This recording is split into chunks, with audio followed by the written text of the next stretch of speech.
السلام علیکم ناظرین، میں ہوں تنویر طاہر اور آپ دیکھ رہے ہیں ہمارا یوٹیوب چینل انفو ٹی وی آفیشیل۔ ناظرین، آج سٹارٹ کرتے ہیں P D M. What is P D M? Basically اس کا نام تو انہوں نے جو پی ڈی ایم رکھا پاکستان ڈیموکریٹک موومنٹ، لیکن یہ کسی حد تک اب پاکستان ڈیزاسٹر مینجمنٹ جو ہے وہ تقریباً بن چکی ہے۔ اب کچھ 1% ہی رہ گیا، 99% ہیو بین پرووڈ۔ اس کی وجہ یہ ہے کہ جمہوری جو ریاستیں ہیں ان میں جو تھنک ٹینکس ہیں، جو انٹلیکچوئلز ہیں، دانشور ہیں، وہ زیادہ یہی بات کرتے ہیں کہ کبھی بھی سمپل میجورٹی میں پارلیمنٹ جو ہے وہ ساورن نہیں ہوتی، وہ رول نہیں کر سکتی، اس لیے 2/3 میجارٹی ضروری ہے۔ اب یہ ایک تو ڈیزاسٹر مینجمنٹ ہے، ایک اس کے اوپر بنایا ہوا ہے انہوں نے، جو اس کا سربراہ ہے فضل الرحمان صاحب، تو اللہ کا ان پر فضل ہے ہر لحاظ سے ہی۔ اب دیکھنے کی بات یہ ہے کہ ایک تو یہ کہتے ہیں کہ ہم اسٹیبلشمنٹ کی وجہ سے اس نوبت تک پہنچے ہیں، یہ جو ہوا ہے نواز شریف کا جو پینما 2016 میں سکینڈل آیا، آج تو ججز سے ہمیں یہ اسٹیبلشمنٹ نے نااہل کروایا۔ دوسری طرف رانا ثناء اللہ صاحب کہہ رہے ہیں کہ اسمبلیاں اگر ڈیزالو ہو بھی جائیں تو ایم کیو ایم یا بلوچستان کی جو اسمبلی ہے وہ تحلیل نہیں ہوگی، ان کو سارا پتہ ہے۔ اب اس کا رول کیا ہے پی ڈی ایم کا؟ دیکھیں، پی ڈی ایم اب حکومت میں بھی ہے تو کہہ رہی ہے کہ ہمارے پاس اختیار نہیں ہے۔ اعظم سواتی کے اوپر کیسز ہوتے ہیں، اس کو ریسٹ کیا جاتا ہے، جو بھی اس کا حال حشر ہے وہ اب سارا وہ بتا چکا ہے۔ اشرف شریف کو شہید کیا جاتا ہے، پی ڈی ایم خاموش نشتے۔ اس کے بعد اشرف شریف کی شہادت، اس کے بعد صحافیوں پر مقدمے، اس کے بعد الیکشن کمیشن کا عوام کی پلس کو نظر انداز کرنا اور پی ڈی ایم کا ساتھ دینا، پھر اس کے بعد پی ٹی اے کے جو ووٹ رکن ہیں ممبر، ان کا کرپٹ طریقے سے ہارس ٹریڈنگ کے ذریعے پارٹی کو چھوڑنا، الیکشن کمیشن خاموش ہے۔ دہشت گرد جو ہیں ان کا پاکستان میں کارروائیوں کا عندیہ دینا، پھر آرمی چیف کی کیا جو چلا گیا ہے اس کے جو کیے درے ہیں، اس کے بعد اب جو آنے والا ہے وہ یہ جو گیپ ہے، جو سیکیورٹی گیپ ہے، جہاں جو ایک معاشی گیپ ہے، اس کو فل کر پائیں گے یہ پی ڈی ایم؟ یہ سوچنے کی بات ہے۔ اب اخلاقی جرت بھی پی ڈی ایم میں نہیں ہے۔ فضل الرحمان نے کل ایک بیان دیا، ایک سٹیٹمنٹ دی ہے خواتین کے حوالے سے۔ اب عمران خان کو چھوڑ دیا ہے، اب خواتین کو یہ ٹارگٹ کرنا شروع کر دیا ہے انہوں نے۔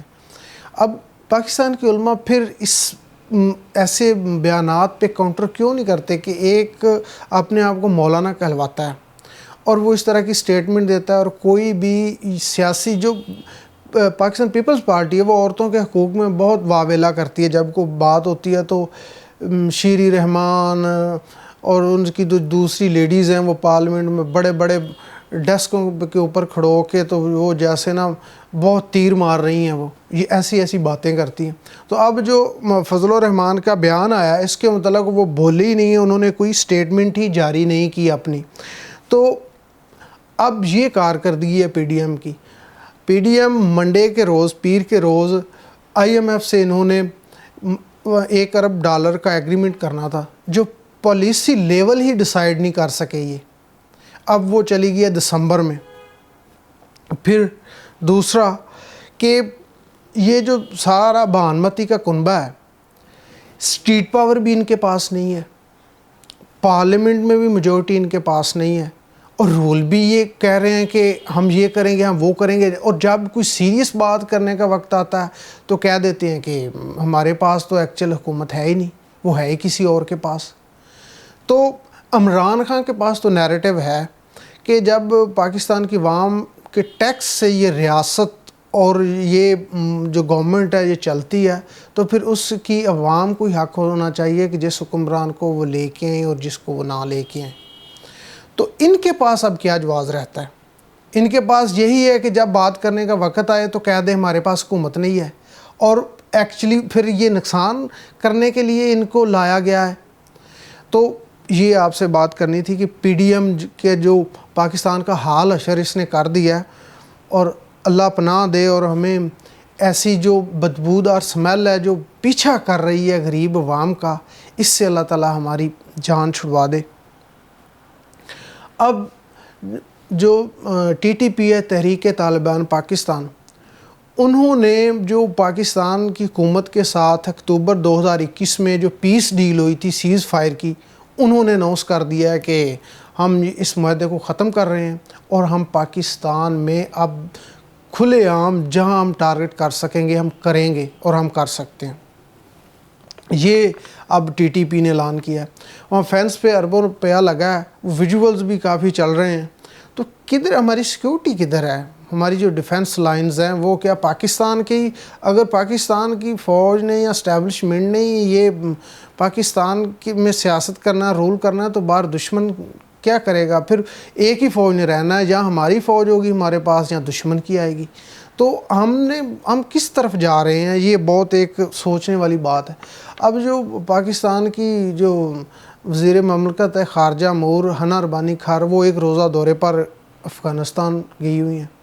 اب وہاں ایک تو وہ کہتے ہیں کہ بے نظیر کو جو شہید کیا گیا ہے وہ طالبان نے کیا ہے، ہم اینٹی طالبان ہیں، ایک طرف اس کو ادھر بھیج دیا ہے کہ ہم اس سے مزید تعلقات جو افغانستان کے ہیں وہ ہمارے مزید خراب ہوں گے یا صحیح ہوں گے۔ اب ملک بھر میں جو ہے وہ اس وقت ایک ایسی ہیجان کی کیفیت ہے کہ اپر مڈل کلاس کی بھی جو کاسٹ آف لیونگ ہے وہ بہت زیادہ یعنی بڑھ چکی ہے، اس کو کوئی چیز نظر نہیں آ رہی سوائے اس کی آنکھوں میں آنسو ہیں اور وہ بے بس ہے۔ آج جنرل عاصم سلیم باجوہ جو ہیں وہ پاکستان کے ستار میں چیف آف آرمی سٹاف بن چکے ہیں، اور جنرل جو قمر جاوید باجوہ ہیں وہ اپنا جو ٹینیور ہے وہ مکمل کر کے جو دوسری ان کو ایکسٹینشن ملی تھی۔ لیکن پاکستان کی یہ 75 سالہ تاریخ میں کسی بھی آرمی چیف کے جانے پر اتنی خوشی نہیں منائے گی جتنی جنرل باجوہ کی جانے پر خوشی منائی گئی ہے۔ تو یہ اب جو نئی لیڈرشپ ہے آرمی کی، اس کو یہ سوچنا پڑے گا کہ یہ کیا ہوا ہے اور اب ہم نے کیا کرنا ہے۔ انٹرنیشنل خبر یہ ہے کہ جو 29 نومبر ہے یہ فلسطین کے ساتھ اظہار یکجہتی کے طور پر منایا جاتا ہے، اور 1977 میں یہ شروع ہوا تھا۔ اور جو ہمارا پڑوسی ہے، اب پہلے تو اس کے شادیانے بڑے بجائے جاتے تھے کہ بڑا لیڈر ہے مودی، اب جو ویسٹ ہے وہ آہستہ آہستہ اس کی جو ایک اصلیت ہے اس کو سامنے لے کر آ رہا ہے۔ اب دا گارڈین کی سٹوری ہے کہ جو 2002 میں گجرات میں مسلمانوں کی نسل کشی کی گئی تھی، تو امریکہ نے جو اس کو بین کیا تھا، وہ انہوں نے اس کو جو بین کیا تھا اس کو سسپینڈ کیا ہوا ہے اس کا ٹریول، لیکن ود ڈرا نہیں کیا ہوا۔ لیکن ہم نے اس کو اس کے یہ سوچ رہے ہیں کہ آنے والے وقت میں جس طرح مسلمانوں پر، مذہبی لوگوں پر جو انڈیا میں ظلم اور تشدد ہوا ہے، تو اس وجہ سے یہ ہمیں دیکھنا ہے کہ آنے والے وقت میں کیا اب مغرب مودی کے اوپر سفارتی تعلقات کے لحاظ سے کس طرح نظر انداز ہو کے اپنے جو ویسٹڈ انٹرسٹ ہیں ان کو ایگزیکیوٹ کرے گا۔ کیونکہ اس سٹوری میں یہ لکھا ہوا ہے کہ سفارتی جو ایکسیس ہے مودی کو دینے کے لیے ہم نے اس کے اوپر جو اس کے ٹریول جو تھا وہ بین کیا تھا، اس کو سسپینڈ کیا کہ G20 G7 میں میٹنگز میں یہ آ جا سکے۔ تو انہوں نے اب ایک اور چیز انہوں نے کہی ہے کہ مودی کا جو نظریہ ہے وہ ہندوستان سے باہر بھی ایکسپورٹ ہو رہا ہے، جس کی مثال جو لاسٹ سپٹمبر جو ابھی گزرا ہے، جو لیسٹر سٹی ہے برطانیہ کا، ادھر ہی جو ہندوؤں نے پاکستانی اور مسلمانوں کے اوپر ادھر حملے کیے ہیں، ان کی مسجدوں کے اوپر حملے کیے ہیں، تو انہوں نے یہ بات کہیں نہ کہیں اسٹیبلش کی ہے اور اکنالج بھی کی ہے کہ مودی جو ہے وہ ایک ہندوتوا کا جو نظریہ ہے اس کو پروان چڑھا رہا ہے، اس کو اب وہ اس کے اثرات انڈیا سے باہر بھی نکل رہے ہیں۔ تو یہ تھی آج کی خبریں جو آپ سے شیئر کرنی تھی. اب دیجیے تنویر طاہر کو اجازت. دیکھتے رہیے ہمارا یوٹیوب چینل. اللہ حافظ.